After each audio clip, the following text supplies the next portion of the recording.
5 years ago, I slipped a disc in my back. The next few weeks were full of pain. It was an uncomfortable season. And I spent a lot of time with doctors and physiotherapists and having work on my back and on my muscles and my hips and my legs and all sorts of things. And the recovery was slow. But the physios especially were a real help, both in South Africa and here in Spain. They helped relax my muscles. They helped me recover from the pain. They helped manipulate my joints. They helped rebuild my muscle memory of correct movement. They helped build my muscle just with this manipulation and work on my muscles and my joints. And then they taught me some good exercises that I had to go away and do. And I then had to practice those exercises. I had to learn some new habits of posture. What kind of exercises would build, particularly my core muscles. I had to then do those things. Now, it would have been all well and good for the physios to give me a huge lesson in how the body works and my whole sort of physiology, and I could have learnt a lot and done very little. What actually was really significant was that they taught me 2 or 3 good exercises, and I went away and I did those things a lot. I'm realising that it's actually more important to learn a little and do it a lot than learn a lot and not implement it. I could have left all my exercise for the physios to do for me. They could have done all my muscle manipulation, but that would have been very expensive. It would have taken a long time and it wouldn't have been very sustainable.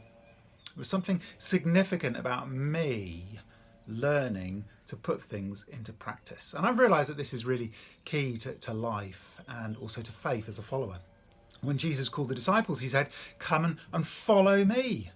He was calling them to a life of following in his footsteps, of watching him and of imitating him. Imitation.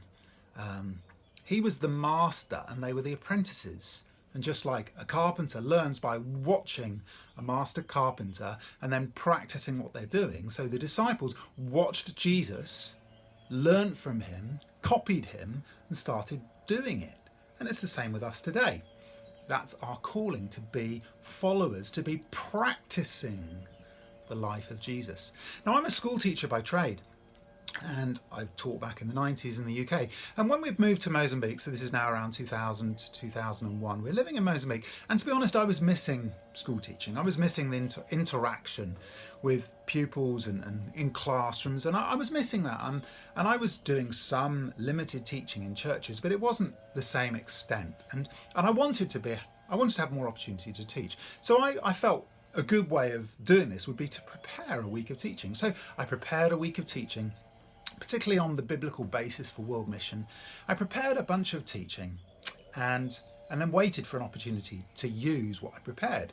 Within a couple of years, I think it was in 2002, I had the opportunity to go to Rwanda to teach for a week on a discipleship training school on precisely that subject, the biblical basis for mission. So I went and I taught, and I loved it. And I had a really enjoyable time with the students, teaching. And partly through that process, I recognised that I needed the delay. I couldn't just dive into teaching a subject. I needed to really be doing it before I could teach it. And I recognise there's a real principle there that we do first and then we teach. I think of my namesake, Timothy. In the Bible, he grew up clearly in a Christian home. Paul said that he was reminded of his sincere faith that lived first in his grandmother Lois and in his mother Eunice, and now he was persuaded lived in Timothy also. So Timothy learned from his mother and his grandmother, and then Paul tells him that he's then to teach the next generation. He says, "You then, my child, be strong in the grace that's in Christ Jesus, and what you've heard from me through many faithful witnesses, entrust to faithful people who will be able to teach others as well." So Timothy was kind of the 3rd generation after his mother and his grandmother, and he was now to teach a 4th generation, people who would teach it to the next generation, 5 generations. Interesting, isn't it? And so there's this passing on from one generation to the next of the life of following Jesus. But I wonder what it was that Timothy was to teach. Was there a set book of knowledge? Was there a set group of doctrines or something that he was to teach? What was the content that he was to teach? I remember when I was a school teacher back in Devon in England, there was a year 8 class, and it was on the French Revolution. This was a history class. At the time, there was a revolution happening in Indonesia. I thought this was fascinating, and as I was watching this unfold on the news, I was seeing overlaps between Indonesia in the 20th century and France 2 centuries earlier, and recognising some of the inequalities of wealth that there were in Indonesia were very similar to the inequalities in wealth in France. And I was asking myself the question, to what extent does unequal wealth, when you've got gross inequality, to what extent does that create a revolutionary situation? So I introduced this to the class. I was talking about some of the inequalities in Indonesia, and I thought this was fascinating, of course. And then one of these year 8 boys puts his hand up and says, "Sir, do we need to know this for the exam?" Just about the worst question you could ever ask. Do we need to know this for the exam? I wanted to say, no, of course you don't need to know this for the exam. You need to know it for life, though. You see, in the British education system, like in many other systems around the world, there is a lot of emphasis on what we need to know for exams. There's a lot of emphasis on the content that you need to know. Back then, the history curriculum was pretty regimented, what we had to teach, the set knowledge that had to be passed on to this classroom. So little of which they actually needed to know for life. It's interesting, isn't it? Education systems are built up around a lot of content, passing exams, league tables, comparing how schools are doing and achieving these exam grades in this content that the kids are supposed to learn. And I wonder to what extent it could be the same even in churches, a systematic theology that we have to learn, a content that we need to know to be a good follower, or a content that we need to learn in school to be a good citizen. I remember teaching on that first discipleship training school in Rwanda, and I had prepared quite a lot of content that I wanted to teach, and in my mind it was all good content. It was important things. It helped build up an understanding of mission. Of course, I didn't cover all that content in that week. There was no chance I could cover it all. And in a way, whilst I had a great time, I was also a little bit disappointed. I hadn't covered all my content. I wonder what that revealed about me and my view of myself as a teacher. Did I have this stuff that I needed to deliver? Did I see the students almost as empty buckets that I had a responsibility to fill up? Is that a biblical view of mankind? Is that a biblical view of humanity? Empty buckets that we need to fill? And over time, as I taught in more schools like this, I recognised that question, have I covered all my content, was the wrong question to be asking. It wasn't particularly important if I covered all my content or not. I could teach a whole bunch of content and people not learn anything. And so then I started to ask the question, well, what did the students learn? And I recognised that was also a difficult question. How would I ever measure what they learnt? Do we do an exam, like in many education systems? And what does an exam really tell us at the end of the day? We learn something, and then within a day or two of the exam, our short-term memory is forgetting it already, and whilst we could pass the exam, we haven't actually gained anything beyond a short-term memory of some facts. So my question, what did they learn, wasn't really the right question. What did Jesus teach? What did Jesus do? How did he go about it? Did he have set content that he taught? Interesting, isn't it? When he sent the disciples out into the world, Matthew 28, he says, baptizing them in the name of the Father and the Son and the Holy Spirit, and teach them to obey everything I've commanded you. Jesus told them, go and teach them to obey. Interesting, isn't it? Teach people to obey. He wasn't telling them necessarily the content to teach. He was saying, teach them obedience. Teach them to be obedient people. Teach them to put into practice these words of mine. And so I recognise that a better question to be asking myself at the end of a week of teaching wasn't, did I cover my content? It wasn't, what did the students learn? It was more, what are the students being challenged by? What are the students being challenged to apply? What are the students doing differently at the end of the week than at the beginning of the week? What are they doing with what they're hearing? That was the real question. In Acts chapter 14 and 15, Paul is travelling around the churches in Lystra and Derbe, and it tells us that he was strengthening the churches. Eugene Peterson in the Message has a beautiful translation of that. He says that Paul was putting muscle and sinew into the lives of the disciples. Love that translation. Paul was putting muscle and sinew into them. Yes, he was teaching them. Yes, he was encouraging them. Yes, he was exhorting them, but he was helping them develop their muscles. He was building up their muscles. He was a master physio. He was working on their muscles, knowing that their muscles will increase their capacity. Their muscles will help their body move correctly. It will protect the body from injury. They'll be able to do more. They'll recover more quickly. He was working on their muscles. He wasn't working so much on their mind.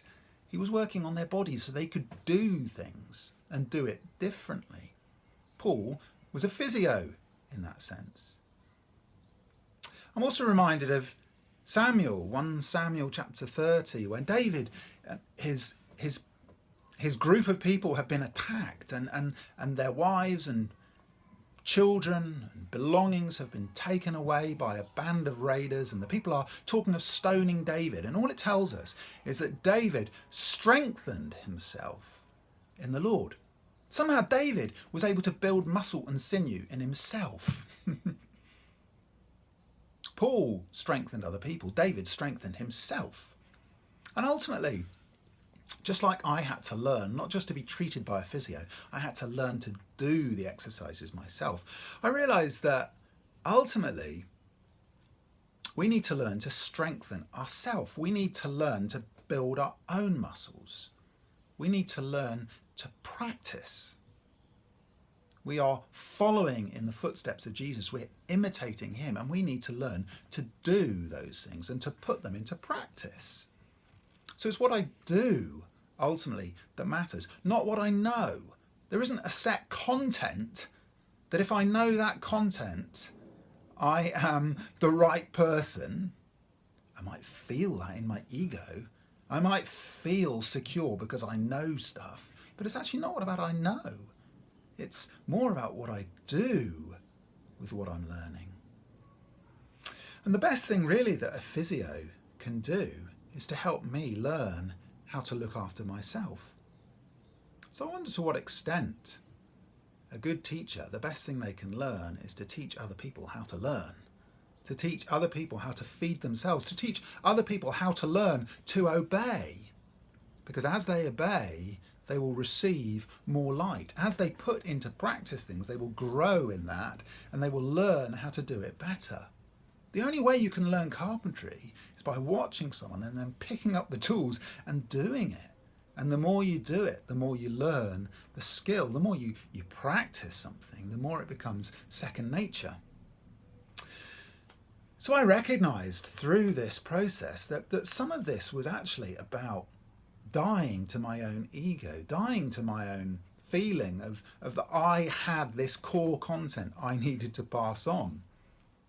In a way that goes against the grain of much of how schooling and church is done, where the teacher is kind of the guru, standing at the front with knowledge to pass on. There's something about the humility of recognising I don't have all the answers, but that's okay because we're all in this quest together. We're all in a journey. And I don't need necessarily to have the answer. In fact, one of the best answers I've learned is, that's a really good question. What do you think? And that's not a cop-out. It's actually an invitation into the love of learning for ourselves. And I recognise that asking questions is one of the best ways of teaching. Asking good questions. Jesus clearly did it all the time. Who do you say that I am? We see God doing it many times in the Bible. Job is throwing questions at God, and God simply comes back to him and says, well, where were you when I created? Could you do this? What do you think about this? And God's way of inviting Job into a deeper understanding of the mystery of God was to ask him questions. There's something about this journey into the mystery of God, into the beauty of a journey of discovery that's not about passing on a set amount of knowledge, as if once I know these 10 doctrines I've arrived. Actually, I'm growing to know how little I know. I'm growing to recognize there's much more mystery, much more tension, much more holding different things in balance than I ever knew before. And I think that brings into it a gentleness, a meekness, an ability to say, well, yeah, that's really good. I don't know. Let's pursue this together. Let's walk in this journey together. So my views, I suppose, my understanding of teaching, my understanding of my role is changing a lot. I'm realising that imitating, that learning, that practicing, that doing, they're the key things, not knowing. And so I wonder, what are we learning right now in this lockdown period? What are you learning recently? What are some of the things that you're being challenged to do, even as you hear these words? What are you being challenged by? What are you going to try to work and practice in your life going forwards?